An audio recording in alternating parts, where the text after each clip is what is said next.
So yan, what's up sa inyo lahat mga boss, no? So kunting update lang po tayo sa ating ginawa ngayon. Bali, ano to? Recap lang siya kasi nakuha natin yung problema. Bali, na-troubleshoot na natin. Ibabalikan na natin yung gawa natin, no? Bali, ito isang LG Smart TV na ba to? So parang hindi pa kasi wala pa tayo nakikitang wifi module nito, no? So ito yung kanyang power supply board, then ito yung kanyang main board, LVDS cable, then T-con board. Ito din, meron tong top board dito sa may ilalim. So yung problema nito is ano siya, wala siyang power, walang standby. So totally dead set po yung unit natin. Then nung binuksan natin is yung actual nating vision dito sa kanyang power supply, wala namang problema. So nag-check tayo ng voltahe. Meron siyang lumalabas na voltahe. Yung kanyang 3.5 volts na standby, yung kanyang 12 volts secondary supply. Pag sinasaksak mo siya, aangat siya, lalabas yung 3.5 tapos yung 12 volts, pero bigla siyang babagsak. So ang ginawa ko, kasi meron akong hinala na baka dito sa may mainboard, baka nag-load yung mainboard natin. So ang ginawa ko is tinanggal ko yung ano dito, yung socket niya na magsusupply sa may mainboard. So ganun po rin yung kanyang response, hindi po mag-steady yung kanyang 3.5, hindi pa rin mag-steady yung kanyang 12 volts, pero yung 3.5 na standby volts, andyan na siya, meron na siyang standby kung tatanggalin mo tong papuntang mainboard. Yung wala lang is yung 12 volts natin. So naghinala ako na baka dito sa may mainboard yung problema. So ang ginawa ko is chinek ko yung mga linya dito, pati yung mga SMD capacitor, yung kanya mga dito, regulator. So normal naman, wala namang problema. So tinanggal ko tong board, tinanggal ko yung buong board niya. Tapos alam na natin kung paano i-force on tong mga ganitong unit. So finurse on natin siya. So nung ma-force on ko, bali yung pag-force on pala natin is meron naman tayong video nung how to force on power supply, no. So ito, meron tayong nakita diyan, yun, no? Kita nyo ba yan yung kanyang ito pala, saan na yun, power on. So may nakalagay minsan sa may ibang board, P is on. So dito naman power on. So simple lang yan, same lang po yan sila. So ito kasing P is on na yan, ang switching nito is galing sa my mainboard.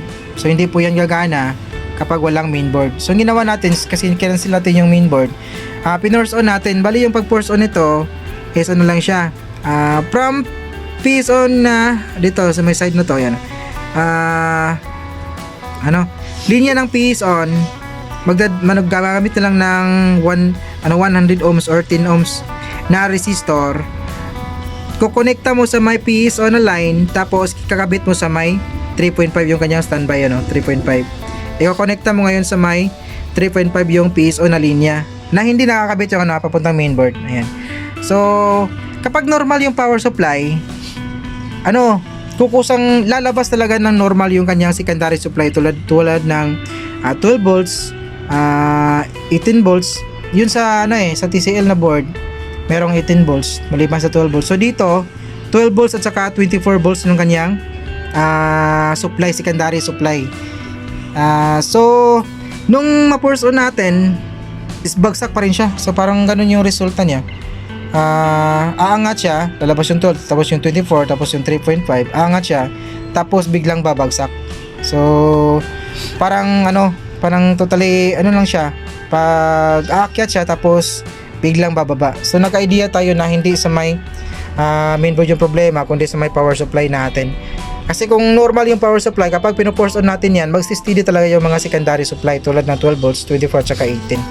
So tinroubleshoot natin yung buong power supply, tinest natin yung kanyang mga PWM dun sa may ilalim kasi kasi natin to na fix na natin. Bali, recap lang po natin yung ginawa natin. So ito, may nakita akong problema. Kung visible mo siyang titingnan, yung kalawang lang yung makikita mo. Masugat yung kamay natin, yung kalawang lang yung makikita natin, pero nung tinanggal ko siya, putol na pala yung kanyang optocoupler. Ayan.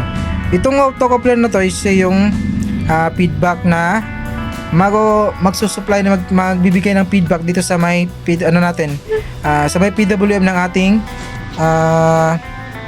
ng ating MOSFET na magsusupply sa yung mapapa-oscillate doon sa may secondary natin. Ito yung portion na to, may PWM to na yung opto na to, yung feedback na bibigay ng feedback kung papag-anda rin na ba. So yung nawala is yung yung problema is yung putol yung paa. So yung feedback niya, kulang na po yung feedback na magsisense or magti-trigger dito para mapaanda rin niya yung primary para makalabas yung secondary.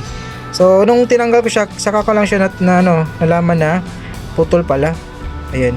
So nung mapalitan natin yan, bago na yan, pinalitan na po natin yan. So nung mapalitan natin, ito na siya. Ayan o. Ayan. So saksak natin. Ayan, saksak. Yan, di ba? Meron na siyang standby. So pindutin natin yung kanyang standby. Ayan. So kita nyo? Ayun, di ba? Gumana na po yung unit natin na sa mga 55 inches ka to. 55 inches, then yun lang yung naging problema niya. Ayan. So goes, di ba? Ayan. So back to normal na po yung unit natin, no? And sa mga sa mga gustong magpa home service or magpa repair, no? Kontakin niyo lang po kami dun sa may natin details natin sa video na to. And within Bohol area na po tayo, Tagbilaran City, and pwede po tayong tumanggap ng home service within nearby municipalities, no? Yung kaya lang natin na abutin. So, Bohol area tayo, Bohol area. So, Tagalog yung video natin kasi meron tayong mga viewers na nasa ibang lugar kasi. Ayan, so hanggang dito lang yung video natin, no? And God bless niyo lahat. Peace out.